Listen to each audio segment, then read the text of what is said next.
नमस्कार. बालदिनानिमित्त 5 ओळींचे सुंदर मराठी भाषण.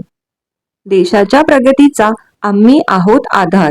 देशाच्या प्रगतीचा आम्ही आहोत आधार. आम्ही करू चाचा नेहरूंचे स्वप्न साकार.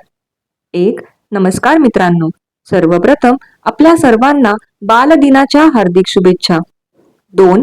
आजचा दिवस भारताचे पहिले पंतप्रधान पंडित जवाहरलाल नेहरू यांच्या जन्मदिनानिमित्त साजरा केला जातो.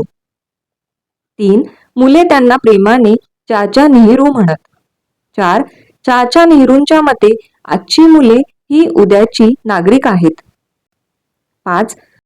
बालदिन हा लहान मुलांसाठी खूप आनंदाचा दिवस आहे. धन्यवाद. असेच नवनवीन व्हिडिओ पाहण्यासाठी आपल्या जीवनीज पेज या चॅनलला अवश्य सबस्क्राईब करा व शेजारील दिलेल्या बेल आयकॉनला देखील क्लिक करा, जेणेकरून आमचे लेटेस्ट व्हिडिओ सर्वात अगोदर आपल्यापर्यंत पोहोचतील.